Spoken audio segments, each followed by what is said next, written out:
Hello guys! Welcome back to my channel. This is Wanderlust. So our topic for today, makita nyo naman sa ating thumbnail na about digital love. Ano nga ba ito? In today's digital age, the quest for love has taken into a whole new dimensions.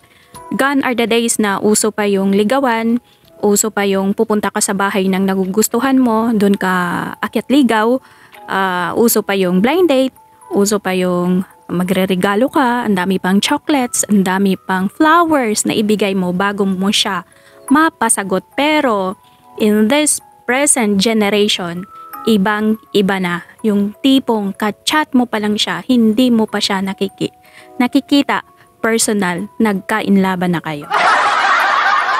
Maraming mga relasyon ang nabubuo through online.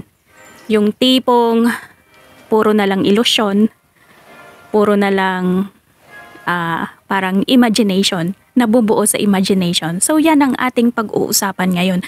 Actually guys, napaka-intriguing yung topic na to sa akin kasi nga matagal ko na itong tinatanong bakit ganon, bakit mabilis mahulog ang isang tao through chatting lang, naka-video call lang, pero hindi pa nakikita ng personal. So ito na guys, ang i-reveal ko sa inyo. Actually, 5 lang to. Number 1 ay, alam nyo ba na ang communication is one of the essential sa pagbuo ng isang matatag na relasyon.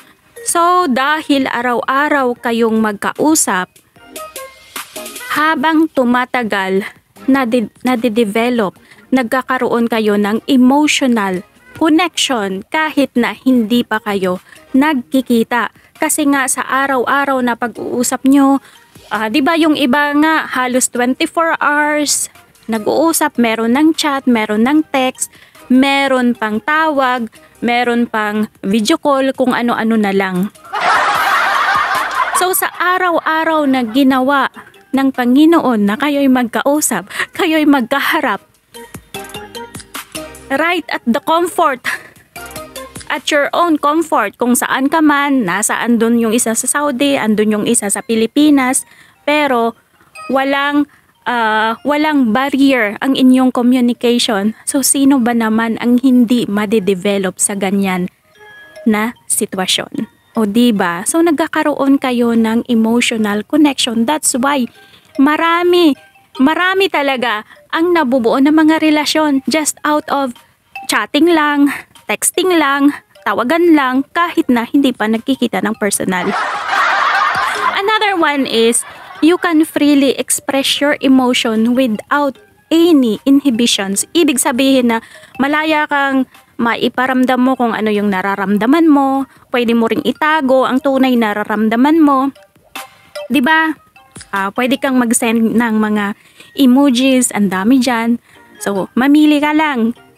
Wala kang kailangan na isipin, basta just one click, ayun na. And then yung tatanggap nun, aba, akala naman niya tunay.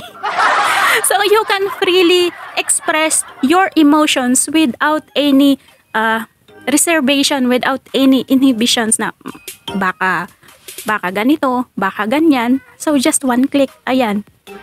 O diba, you can send a bunch of flowers na wala kang kagastos-gastos. Ayun. And then number 3 ay nagkakaroon kayo ng mga unrealistic portrayal of relationship. Unrealistic kasi nga walang katotohanan. Pwede nyong, di ba ang dami, out lang sa pakikipag-usap, the next day, sila na daw. Yung iba naman, tawagan na nila, asawa. So nabubuo yung mga unrealistic na relationship, yung gusto mo na relasyon, dyan mo mabubuo out of social media. Alam nyo guys, ibang-iba pag sa tunay na buhay. Marami kang dapat isaalang-alang, pero pag sa social media, ang bilis lang, di ba? Kaya mong bumuo ng isang masayang relasyon, kaya mong bumuo ng isang ideal na relationship. Kaya nga tinatawag unrealistic portrayal of relationship. Agoy, nabulol ako. And then number 4 ay yung Kasi nga, yung validation and attention, nakukuha natin. 'Di ba? Hindi mo naman sasabihin sa partner mo, ay, ang pangit mo. Uy, ang dugyot mo. Uy, ang ano mo naman. Kasi hindi mo naman siya nakikita, 'di ba? Hindi mo siya nakakasalamuha. And then, in return, yung partner mo or yung nakakausap mo, hindi naman niya pinapakita sa'yo lahat kung sino talaga siya, 'di ba? So, yung nakikita mo yung mga magagandang ugali lang niya or magagandang mga attitude niya. So, of course, i-compliment mo yon. So, nagkakaroon ng validation. Uy, alam mo, ang gwapo mo. Kahit na sa personal ay mukhang Naruto, pero sa imagination mo, para siyang si Alden Richards. Ganon. So, nagkakaroon ng validation na wala kang agam-agam na baka hindi niya ako magustuhan, na baka ganito, baka ganyan. So, lahat pwede mong i-portray Lahat na kagandahang asa, lahat na kagwapuhan, pwede mong i-portray sa isang tao, and then in return. So, nakukuha mo yung validation, nakukuha mo yung attention na gusto mo. Lahat positive. And then, number 5 is meron kasing visual stimulation or yung mga false images. Sabi ko nga, sa ganito na scenario, sabihin sa'yo na, love, anong ginagawa mo? Sabihin naman ng isa na, ito, kumakain. Sige, kumain ka ng marami ha, susubuan kita. So ngayon, yung imahinasyon mo, naglalaro. Pero, di ba wala kang kaharap? Ikaw lang mag-isa.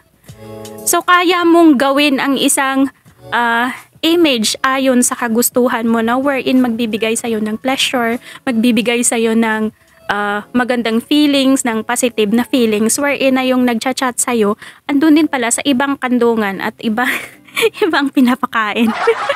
So, diba? So, that's why guys, talagang, sabi ko, what kind of relationship pag nabuo sa ganito na sitwasyon? So, merong visual stimulation, nagkaroon ka ng visual stimulation, mga fake images. Sabi ko nga kanina, kahit na yung tao na yan, in personal ay mukhang Naruto, pwede mong gawin na parang si Alden Richard. So, ngayon, tatanungin ko kayo, true love ba yan? True love ba yan? Or isa lang illusion? Isa lang projection? Alam nyo guys, sa totoong buhay, to develop a love sa pagpasok sa isang relasyon, wino-workout yan. Wino-workout yan. Marami kang bagay na dapat isalang-alang. Pero, tandaan natin lagi guys na merong pros and cons sa mga ganito na sitwasyon. Pag medyo open-minded ka, medyo game ka, go! Pero kailangan mo lang maglagay ng mga limit at boundaries mo. Pero kung medyo hindi ka pain sa ganito na mga sitwasyon, don't try kasi baka ma-frustrate ka lang or masasaktan ka lang. Ayan guys, kung medyo adventurous ka, you can try. It's your choice. It's your choice. Lahat naman merong mga downside yan, meron ding mga positive, depende sa tao yan. So, ayan lamang guys. I hope na, masyado lang akong natuwa sa topic na to. So, I hope na meron kayong natutunan kung bakit, pero I'm not in favor sa ganito na relasyon yung nabubuo sa social media. Hindi naman lahat negative. Pwede nyo rin dalhin if medyo seryoso kayo sa isa't isa. You can take it into the next level. Magkita kayong dalawa, i-work out nyo ang inyong relasyon. At least nagkakilala na kayo, marami na kayong na-share sa isa't isa through chatting.